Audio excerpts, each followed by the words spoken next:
Suspeita sempre persegue a consciência culpada. O ladrão vê em cada sombra um policial. Shakespeare.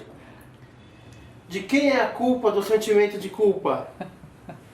Olha, nada como ter uma alma livre, como a gente fala, né? Então, se a gente não deve, aquele ditado popular também, né? Então, vamos para o Shakespeare e vamos para o ditado popular, né? Quem não deve não teme, tá?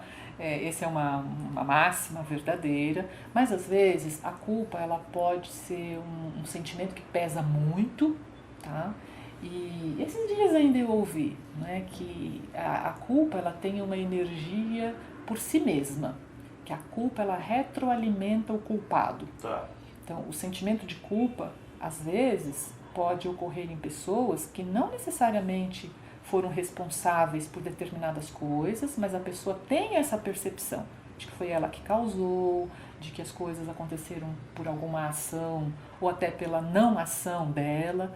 E esse complexo de culpa ele é muito danoso, tá? A gente precisaria tratar com bastante cuidado essa questão da culpa. Eu não estou falando daquela culpa de quem cometeu, tá? Quem realizou alguma coisa e precisa rever isso, né? Ou pedir desculpas, ou consertar, ou reorganizar, reconstruir, ela precisaria fazer isso. Tá, então nesse sentido é positivo.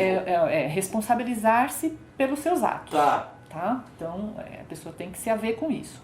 Agora, aquele sentimento de culpa que vem, não é do nada, tá? Mas que aparece sem necessariamente a pessoa ter, né, ser responsável por aquilo. Então, eu tenho sentimentos de culpa porque o meu filho teve uma atitude X e não foi isso que eu ensinei a ele. Entendi. Tá? Por exemplo. Tá. Né? Então, precisaria ser tratado isso, porque até que ponto, né, essa mãe pode se responsabilizar pela escolha, pelo livre-arbítrio, pelas decisões de um filho adulto, por exemplo.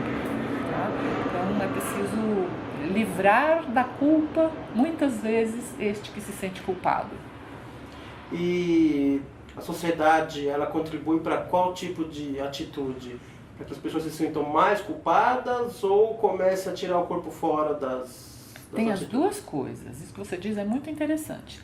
Como na nossa sociedade, né, basicamente, assim, né, as pessoas querem muito os seus direitos e não têm se responsabilizado muito pelos seus deveres, então quando a coisa sai errada, sempre é culpa do outro.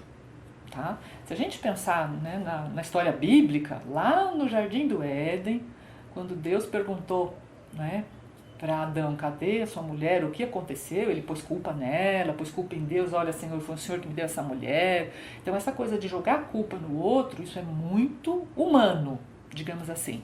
Tá? E a sociedade de alguma forma contribui para isso. Mas, por outro lado, a culpa patológica, que é aquela de sentir-se culpado pelo que não fez, também já tem um volume aí bem significativo. Tá. Tá?